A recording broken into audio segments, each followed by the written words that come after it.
Halo teman ngobrol, balik lagi di channel Ngobrol, ngobrolin horor. Dan jumpa lagi dengan aku, Utomo.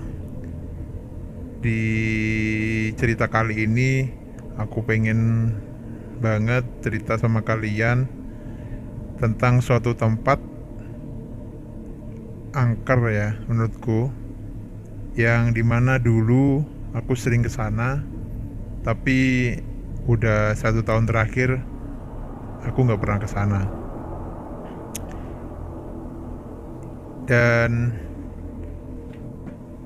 di sana itu adalah bangunan bangunan tua ya, besar. Dulunya adalah bekas kantor sebuah brand pembalut yang ternama lah pokoknya. Lokasinya di daerah Surabaya Selatan, atau di kota Surabaya, di dekat sama Maspion Square dan Marina ya, Plaza Marina, daerah situ. Nah, ada beberapa kisah yang aku sendiri itu ada di kejadian itu. Ada 3 cerita, tapi aku bakal ceritain kalian satu cerita dimana itu juga kejadiannya di depan mataku persis. Dan kenapa kok aku bisa sering ke tempat itu? Karena uh, itu gedung tua itu adalah aset sebuah perusahaan, di mana ada salah satu temanku yang melamar pekerjaan di perusahaan tersebut dan ditugaskan untuk menjadi security di gedung tua tersebut. Jadi temanku ini namanya Ahmad. Jadi aku sering kesana karena biasanya nemenin dia untuk jaga shift malam atau sekedar main gitu. Dan suatu hari, tepatnya sekitar sore jam 3 itu, ada temanku namanya Alvan. Dia mengajak aku untuk main ke pos satpam si Ahmad, karena memang biasanya kita main ke sana. Dan kebetulan juga Ahmad jaga shift 24 jam, 2 shift waktu itu, karena tukar shift sama temennya. Berangkatlah aku dan Alvan naik mobil menuju ke sana.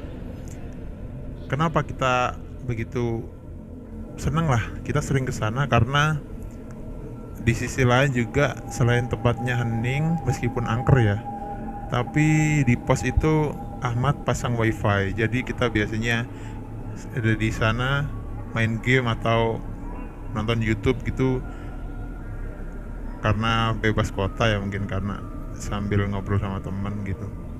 Akhirnya sampailah aku dan Alvan di sana.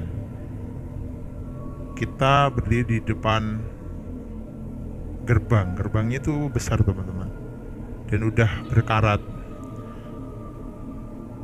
Terus kita dodok tuh pintunya, dan seperti biasa Ahmad keluar pakai celana satpam dan kaos yang security corps itu, apa itu yang biru dongker. Dia keluar, bukan kita pintu, dan kami berdua masuk ke dalam. Alvan memarkirkan mobilnya dan langsung masuk ke pos satpam, dan yang di situ ada aku sama Ahmad. Aku juga masuk ke pos satpam.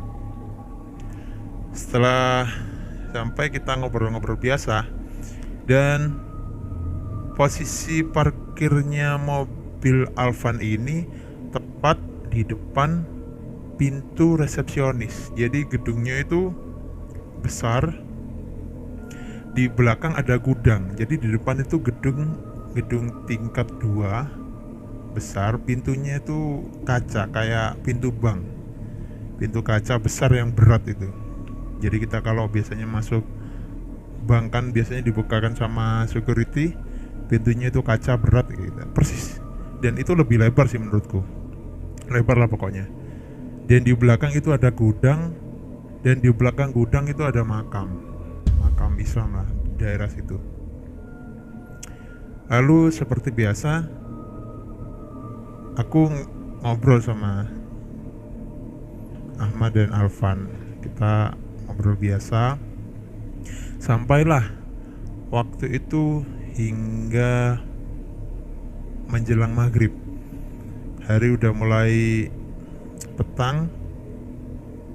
Si Ahmad nyalain lampu, dan di situ satu-satunya lampu yang nyala adalah lampu pos satpam. Jadi gedung hingga gudang belakang itu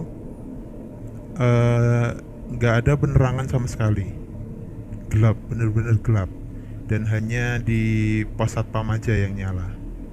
Di dalam pos satpam sama di samping pos satpam itu ada lampu untuk misalnya ada apa ya, ada pihak kantor yang ngecek biar kelihatan terang lah sisi pos satpamnya. Jarak antara pos satpam dengan teras resepsionis itu, teras gedung itu sekitar 10 meteran. Ya lumayan deket tapi gak deket banget lah. 10 meter, iya 10 meter. Lalu seperti biasa kita wudhu, kita sholat, dan Alvan ternyata teleponan gitu, dan dia berjalan ke dalam mobil.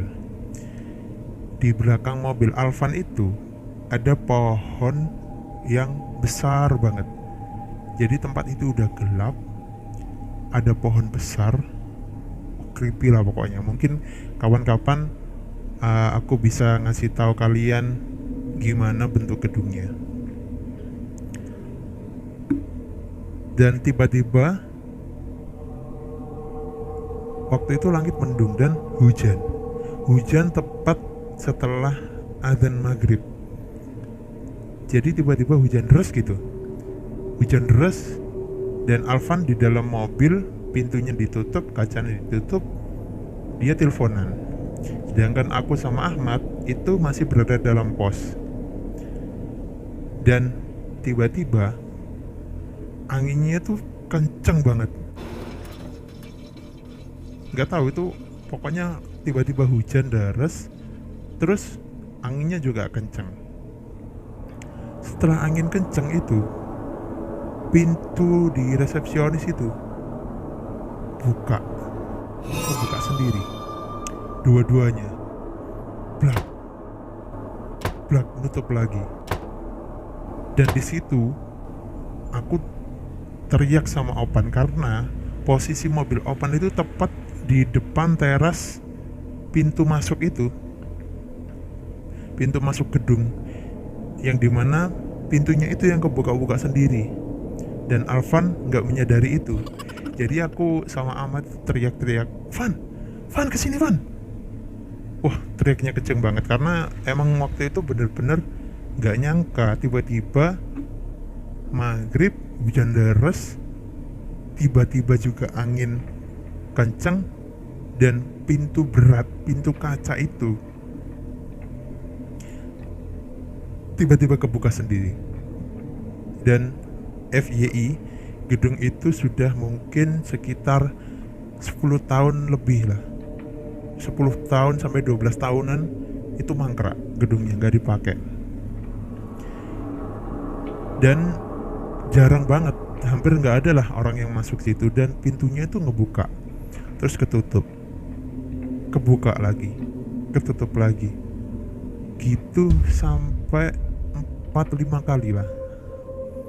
Waktu itu langsung Ahmad dan aku memberanikan diri gitu, langsung lari ke mobil Alvan, gedor-gedor kap mobilnya. Dia tahu, langsung aku panggil untuk keluar. Dia keluar, langsung aku geret ke pos security, dan pintunya itu berhenti. Anginnya masih tetap kencang, tapi pintunya udah berhenti ngebuka sendiri. Nah, sempet aku ini cerita ke teman lain tentang kejadian ini. Kadang ada beberapa teman yang mungkin karena angin, tapi mereka benar-benar apa ya, kalau aku rasa ini nggak bisa kalau angin itu menggerakkan pintu seberat itu. Kan kalian tahu ya, kalau misalkan kalian ke bank itu pintunya mesti berat, dan itu seumpama ngebuka karena angin, itu pasti bukanya ke dalam, kan anginnya dari luar. Nah, tapi pintu itu ngebukanya itu keluar, harusnya kan ke dalam kalau misalkan kena angin. Dan itu berulang kali, buka tutup, buka tutup, buka tutup. Dan itu bener-bener nggak nyangka sampai sekarang bahwa pintu itu bisa kebuka, dan aku lihat sendiri, dan dengan Ahmad waktu itu, dan Alvan gak menyadari. Saya itu sampai di security, kita berusaha nggak lihat pintu itu. Akhirnya kita ngasih tahu Alvan, bahwa tadi tuh pintunya habis ngebuka sendiri. Ah, masa? Iya, seriusan. Akhirnya ya mungkin karena dia nggak lihat sendiri, dia percaya nggak percaya mungkin. Tapi aku dan Ahmad cukup menjadikan itu salah satu pengalaman mistis ya. Dan ya semoga aja aku nggak pernah ngelihat gitu lagi, karena tempat itu memang mistisnya kuat.